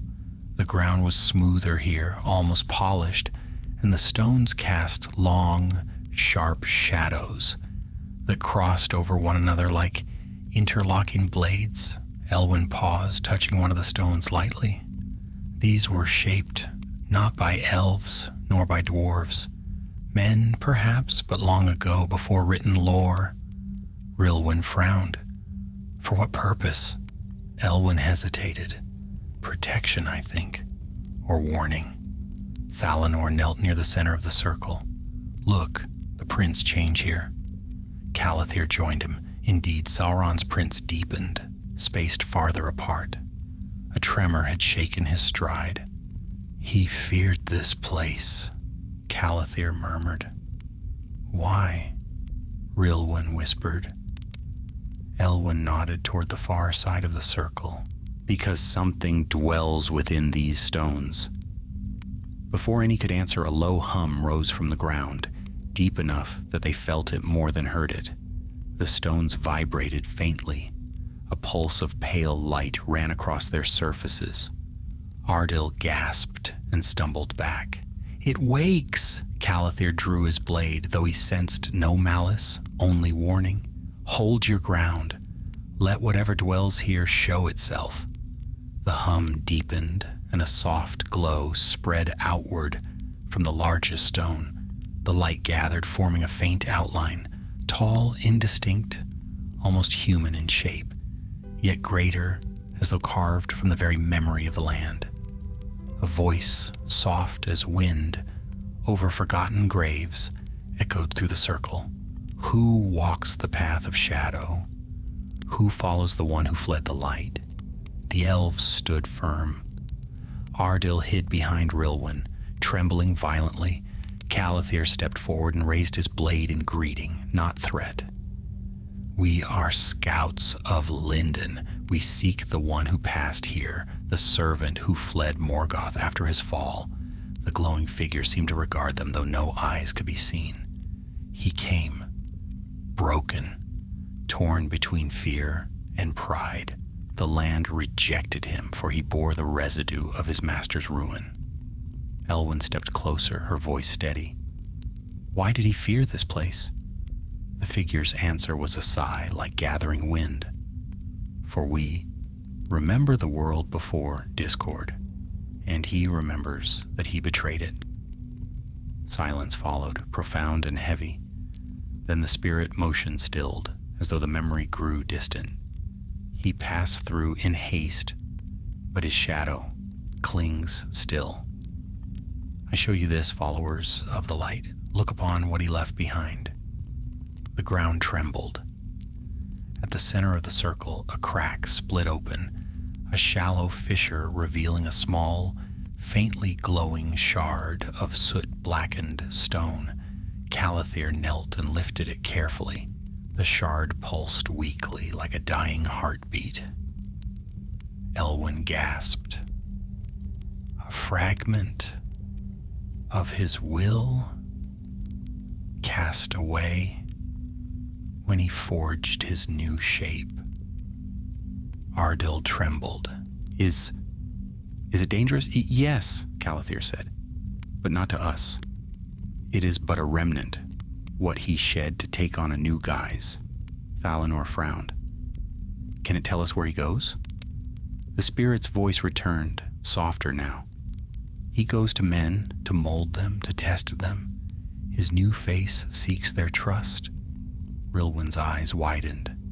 Then we are nearly upon him. Calathir stood. We thank you, Ancient One. But as the spirit faded, its final whisper chilled the air. Beware, he grows stronger with each step east, and the first to know his new face shall be the first to fall beneath his lies. The glow vanished. The stones fell silent. Calathir turned to the others. We move now. No more rest. Sauron is close, and the first seeds of his deception are ready to be sown. The company left the circle behind. Ahead, beyond the rolling plain, the faint lights of distant fires flickered. Small settlements, unknowing, unguarded, and into their midst a shadow had walked. The faint glow of distant fires shimmered upon the horizon, small wavering lights that spoke of hearths, not war. These were the fires of men, fragile sparks of warmth, scattered against the vastness of the wild east. As the company pressed onward, the night deepened, and the land rose and fell in long slopes that hid and revealed the lights like shifting stars upon the ground. Ardil's steps slowed with each passing moment. We near the outpost of my people, he whispered, but they are simple folk, hunters and herdsmen. They would not understand a being like him. Calathir's jaw tightened. That is what makes them vulnerable. Sauron knows well whom to approach first. Elwyn moved beside him, her cloak brushing lightly against the long grass. A wounded Maya, seeking a new beginning, would choose those who do not know his past. Thalanor scanned the darkness ahead. Then let us hope we have arrived before he speaks too deeply into their hearts. They descended into a shallow valley where the wind rustled through young pines and the earth grew softer beneath their feet. A faint trail of disturbed soil marked the path of Sauron's passing, shallow impressions yet unmistakably purposeful. His stride had steadied. The footprints showed no signs of wavering or collapse. He grows stronger, Calathir murmured. He draws closer to the form he seeks. Rilwyn shivered. What form will that be? Fair, Elwyn said gravely. Noble, a face that inspires trust. They pressed on, the moon now low in the sky. Soon the valley opened, revealing the first settlement, a small cluster of huts made of timber and woven reed.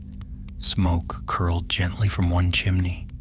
A single horse grazed near a corral, its ears flicking nervously. Ardil raised a hand. Wait! They halted at the edge of a thicket overlooking the settlement. No torches burned, no voices carried through the still night. Everything seemed unnaturally calm. Too calm. Something is wrong, Thalanor murmured. Calathir nodded. We move carefully. They descended the slope and approached the huts. The night air was cold, but no hearth glow flickered through the windows. The door of the largest hut stood ajar, swaying slightly in the wind. Ardil's breath caught. Where are the villagers? He whispered. Calathir gestured for him to stay back as he stepped forward and pushed open the door. Inside, the hut was empty. Blankets lay strewn across the floor, as though cast aside in haste. A clay bowl sat cracked beside the hearth, its contents spilled and dried. No fire remained, no warmth lingered.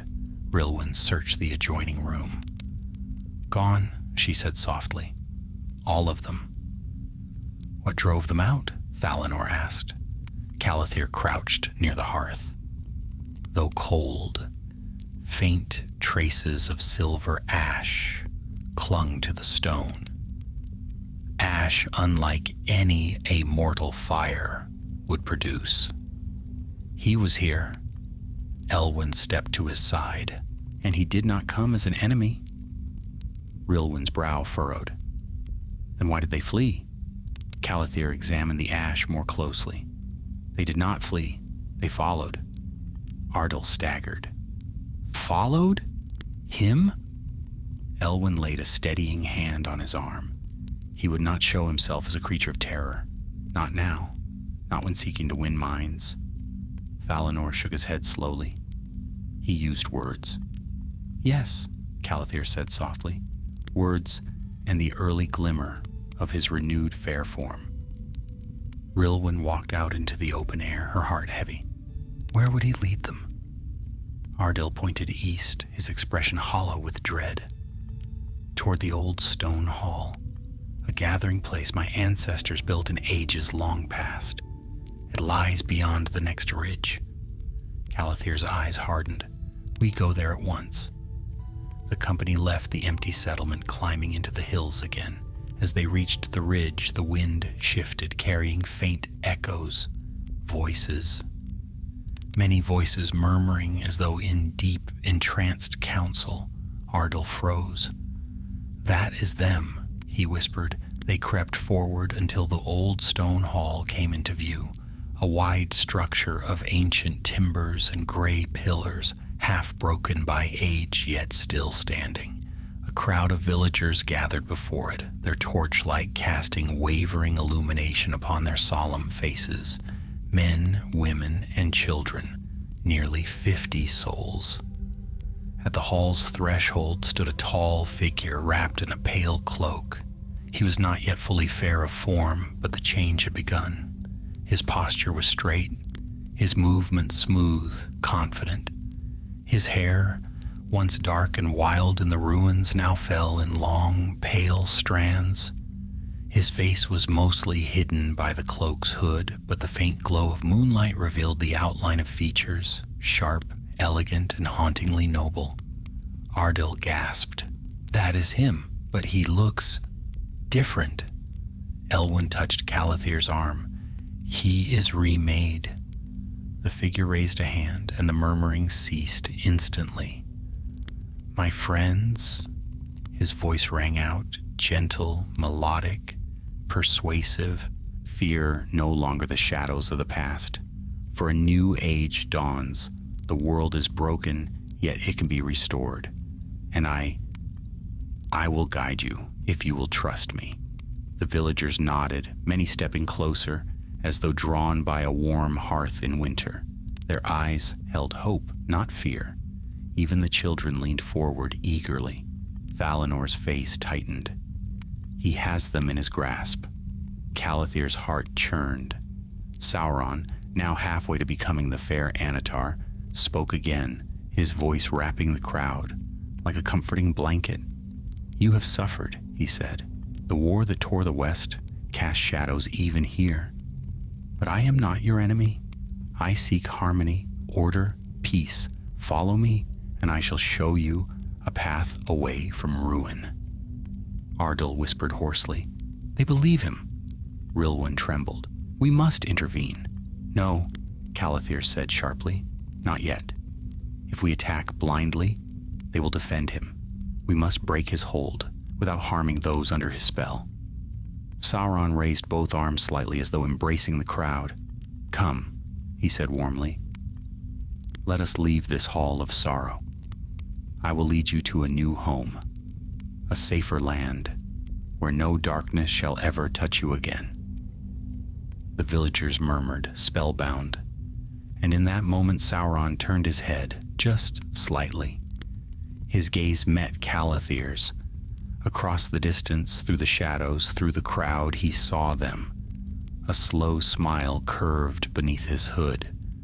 Not of recognition, though he surely recognized their kind. Not of fear, he felt none now, but of challenge, as one might smile upon distant hunters who stepped too late into the snare. Calathir's blood ran cold. He knows we are here, Elwyn whispered. Sauron lowered his arms, addressed the villagers once more, then turned to enter the hall. The crowd parted for him like water for a descending blade. Calathir exhaled. We follow, but listen well. From this moment on, he is no longer fleeing. He is leading.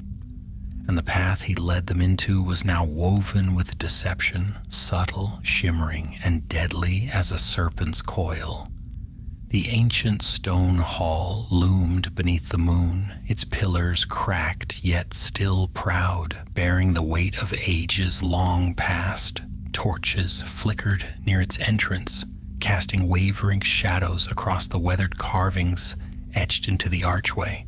The crowd of villagers, entranced, hopeful, unaware, filed slowly inside after the pale cloaked figure who guided them with gentle gestures and soft-spoken reassurance. Calathir and his companions watched from the shelter of a cluster of boulders. The air trembled faintly around them as if the night itself held its breath. "He draws them deeper," Rilwyn murmured, gripping her blades tightly. Thalinor's eyes remained fixed on the doorway. "Whatever he intends, he does not wish for witnesses." Elwyn's voice was low, "because he is shaping their belief, their trust. This is no mere speech. He is binding them to him." Ardil trembled. "If he leads them away, they will never return. They will follow him into doom." Calathir's jaw set hard. "Not while we draw breath." He motioned the others forward. The company approached the hall's entrance, moving like shadows across the stone. The villagers inside murmured in quiet awe. Sauron's voice drifted from within, warm, melodic, soothing. They stopped at the threshold and peered inside. The hall's interior was vast, its roof supported by heavy beams darkened by centuries of smoke. Along the walls, dim carvings showed scenes of early tribes, hunters with bows, women gathering herbs, warriors raising spears against beasts. At the far end of the hall stood a broad dais carved from a single slab of stone. Upon it burned a fire that was not truly fire at all, pale, bright, shimmering faintly like molten silver. And before that fire stood Sauron. He no longer looked like the broken, flickering figure they had pursued across mountains and marshes. His form was nearly complete, tall, slender, and noble in bearing. His cloak caught the pale firelight with an otherworldly sheen. His hair, long and fair, brushed his shoulders in smooth waves. His eyes glowed softly with a strange radiance, no longer burning red with malice, but bright as polished steel, beautiful, deceptive, terrifying.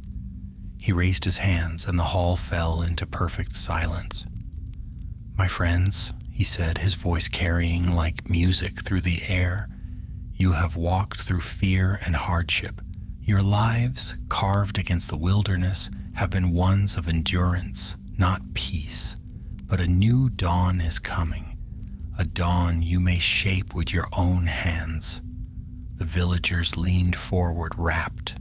Sauron continued, "Beyond these hills lie lands untouched by ruin, forests where the air is sweet, and rivers where the fish run plentiful. I will guide you there. I will show you how to strengthen your homes, how to tame the wild, how to craft with skill beyond mortal measure." Ardil gasped softly. "He wins them with promises." Elwyn's gaze darkened. "And all his promises carry chains." Calathir stepped inside, keeping to the shadows along the wall. The others followed silently, spreading out, watching, listening. They could not simply reveal themselves, not yet. The villagers' trust in them was not assured, and if they moved too quickly, they might provoke chaos or turn the crowd against them. Sauron gestured to the pale fire behind him. "Know this, I am no tyrant of the West. I bring no sword, no command, no demand. I seek only to teach, to uplift, to strengthen, and in return," his voice softened into something almost mournful, "in return I seek acceptance, a place among your people, A murmur of sympathy rose from the villagers. Even Ardil, hidden beside Calathir, trembled with the memory of how those words had nearly ensnared him. Thalanor whispered, "He plays upon their hearts." "Yes," Calathir said grimly, "and he does it well." Sauron turned slightly and his gaze shifted toward the shadowed edges of the hall. Not directly upon the elves, but near. A subtle hint of awareness, a silent warning. He knew they were there, but he did not call attention to them. Not yet. Instead, he lifted his hand toward a young man standing near the dais, a strong youth with braided black hair and wary eyes. "You," Sauron said gently. "Step forward." The young man hesitated, then moved to stand beside him. "What is your name?" "Eleanor," the youth answered. "Eleanor," Sauron repeated, his voice warm. "A noble name. Tell me, what troubles you? I see fear in your heart." Eleanor swallowed. "My mother is ill. She has been for many months. We have no healer." Sauron nodded slowly. "Let her come forth." An older woman was helped toward the dais, frail and pale beneath the firelight. Sauron extended a hand toward her but did not touch her. Instead, he summoned a faint radiance from the pale flame. The light flowed like a thin mist, curling gently around her. The villagers gasped. The woman inhaled sharply and her breath steadied. Color returned faintly to her cheeks. She stood straighter. A murmur of awe spread through the hall. Rilwyn stared in disbelief. "He can heal?" "No," Elwyn whispered. "He appears to heal. He soothes pain, strengthens the flesh for a short while. But such gifts come with snares." Calathir's hand clenched around his blade. "He has shown them mercy. The next thing he shows will be power. After that, authority."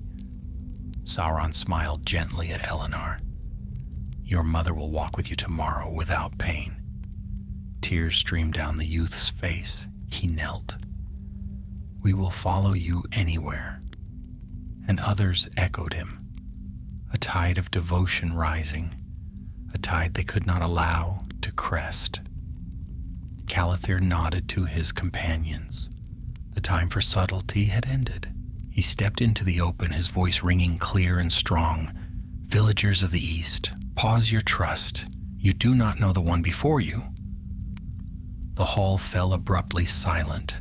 Every head turned. Torches flickered. The pale fire guttered slightly. Sauron did not move at first, then slowly, gracefully, he turned to face them. His eyes gleamed with calm interest. "Visitors from the west," he said softly. "You have come far." Calathir lifted his chin. "We know who you are." A faint smile curved Sauron's lips. "Do you?" he asked. The villagers shifted uneasily. Some stepped back warily. Others remained beside Sauron, trust still shining in their faces. Calathir drew a breath. "You are Sauron, servant of Morgoth." A ripple of fear ran through the hall. Gasps, cries. Sauron merely tilted his head, his expression tinged with sorrow. "Is that what they say of me?" he asked softly. "A servant? A slave bound to darkness? No. You are wrong, elf. I was deceived once, but I am deceived no longer." "Lies," Thalanor growled. "Truth," Sauron answered, his tone calm enough to still a storm. "The darkness has fallen. Morgoth is gone. I seek no throne, no war, only a new beginning." Ardil stepped forward, voice cracking. "You ensnared us. You clouded our minds." Sauron regarded him with gentle pity. "I did nothing but speak. If truth stirs your heart, do not blame me." Calathir raised his blade. "Your truth is poison." Sauron lifted his hand. The pale fire behind him roared suddenly, burning brighter, casting his figure in brilliant, terrible radiance. The villagers gasped and shielded their eyes.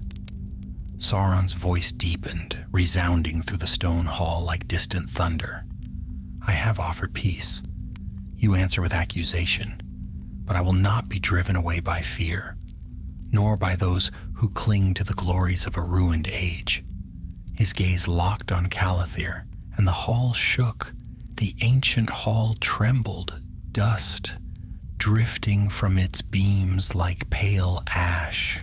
The torches flickered wildly. The pale fire behind Sauron heaved upward in a sudden swirl, rising as though stirred by unseen winds. The villagers stumbled back in terror, their trust wavering, fear taking root where awe had been moments before. Calathir tightened his grip on his blade, though the heat radiating from the flame made the air shimmer. "Stand firm," he murmured to his companions. "Whatever he does now, he does to frighten, not to destroy." Sauron lowered his hand, and the trembling eased, though the pale fire remained tall and restless behind him, its light casting a warped glow over the hall. His gaze swept across the villagers, never cruel, never forceful, but filled with grave disappointment. "Fear is a sharp root," he said softly. "It twists the hearts of men and elves alike. I came to offer you strength, yet see how swiftly whispers poison your trust." A murmur spread through the crowd. Some villagers bowed their heads, others clutched their children close, unsure. The young man, Eleanor, stood torn, his face pale, his mother leaning weakly on his arm. Rilwyn whispered urgently to Calathir, "He will sway them again, if we do not break his spell entirely." "We must expose his true intent," Calathir replied, "but with caution. These are innocent folk, they cannot be thrown against him." Sauron's attention shifted toward them again. "Tell me, elves of the West," he said calmly, "why must you hunt me? Why follow me into lands where your kings hold no sway?" Thalanor stepped forward. "Because you seek dominion? Because you twist hearts? Because you will not rest until the world kneels once more?" Sauron's expression did not change. "Dominion? No, not dominion. Guidance, structure, order, a world without chaos, a world where no shadow of Morgoth's ruin lingers." "And who," Calathir asked, his voice sharp, "will rule such a world?" Sauron's eyes gleamed faintly. "Someone who has known the cost of ruin." "Someone who can shape a better age," Ardal cried out. "And what of my people? What future would you shape for them?" Sauron turned to him, and his voice softened with a kindness that would have seemed genuine had the elves not known its source. "A future where they would not fear the night, a future of plenty, a future beyond wandering and loss." The villagers murmured again, drawn by the promise. Calathir's tone was cold. "You speak of peace, yet the fire behind you burns with your own power. Show them then your truth, turn from the flame. Let them see you without force or enchantment." For the first time, Sauron's smile thinned. "The fire is not force, it is memory, and it is proof that I am what I claim, one who endured the fall of a god and emerged with understanding." "Understanding?" Elwyn stepped forward, her voice steady and sorrowful. "No, you emerged with ambition." The pale fire flickered. Sauron regarded her as though weighing her words with unexpected seriousness. At last he spoke. "Perhaps ambition is not always wicked," Thalanor scoffed. "In you it is." But Sauron did not turn to him. His eyes remained fixed on Elwyn. "Tell me, healer, do you not wish for a world where no wound festers, no sickness lingers, no child starves? Is such desire evil?" Elwyn's chin lifted. "Not the desire, only the path you choose to reach it." Sauron nodded slowly, as though she had proven some unspoken point. Then he turned to the villagers once more. You see? Even your defenders admit the goal is worthy. The West fears change. They fear the rising of new powers. They fear that I, who once strayed, may yet bring forth a brighter age. A ripple spread through the hall. Some villagers nodded, others stepped back, caught in the snare of his words, yet remembering the elves' warning. Calathir stepped forward fully now, his voice ringing against the stone. Enough. The hall fell silent at his cry. Calathir faced both Sauron and the villagers. You ask why we follow him? Because we have seen the marks of his journey, the remnants of sorcery he shed like broken chains, the places where his sorrow twisted the dead into wraiths, the stones that trembled at his passing, the fires he kindled to reshape himself. These are not the steps of a simple wanderer seeking peace. They are the steps of one reforging his power. Sauron's face darkened slightly, still calm, still controlled, but touched now by the faintest hint of impatience. Calathir continued, his voice rising. He intends to rule. Not through blade or threat, those days are ended, but through whisper and gift, through trust, through hearts offered freely.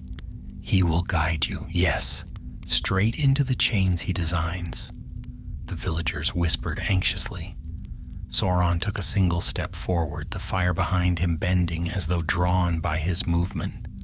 And you, he said softly, speak of chains forged by trust.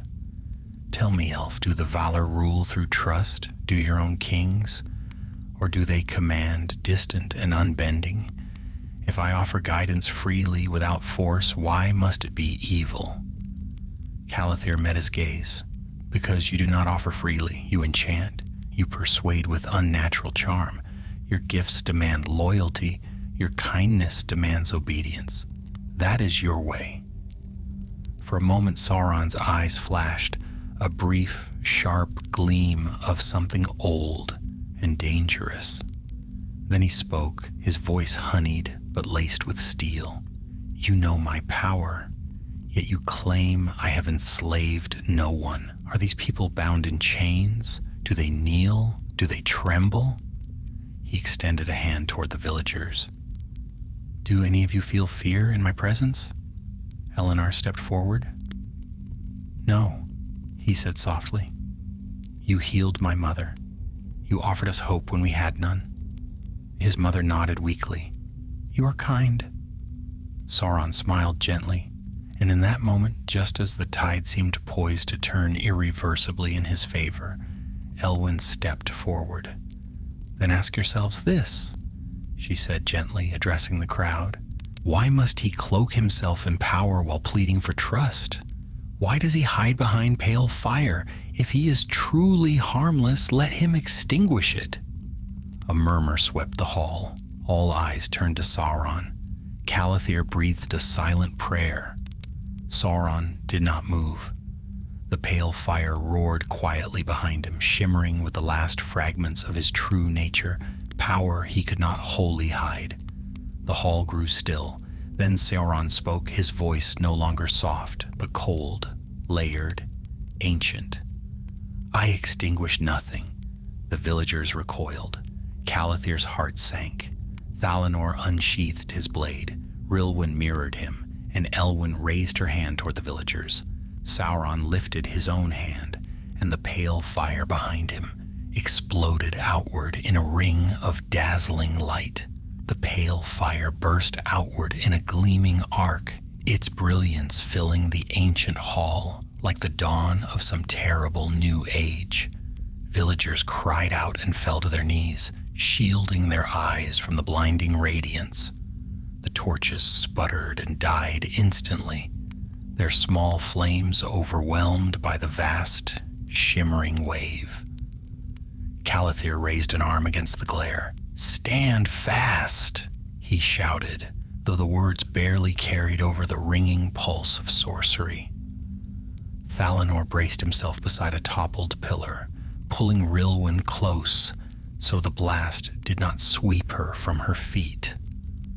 Elwyn's hands rose instinctively, her own healing light braced like a shield to blunt the worst of Sauron's power, as much to protect the villagers as to protect herself.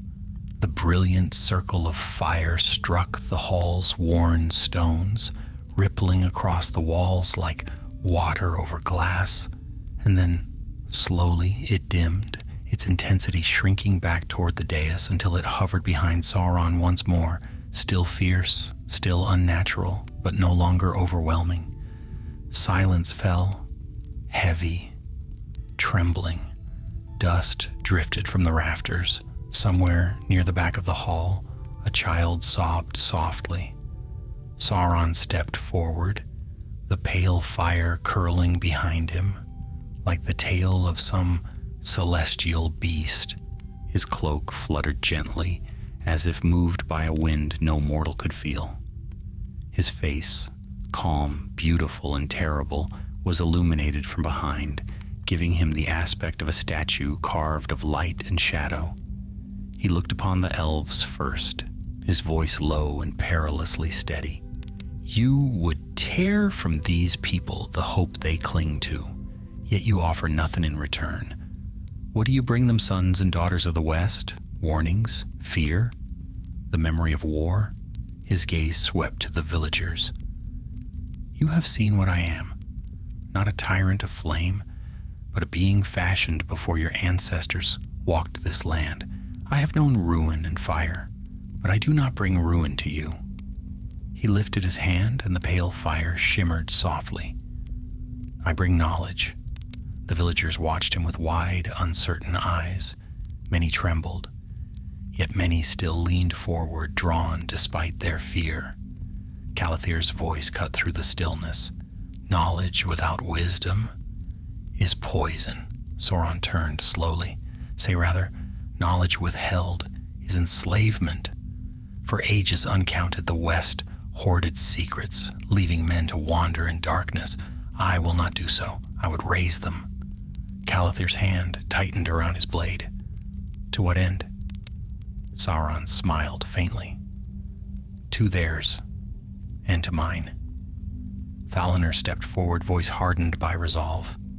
Your words are silk over iron. These people do not know you, but we do.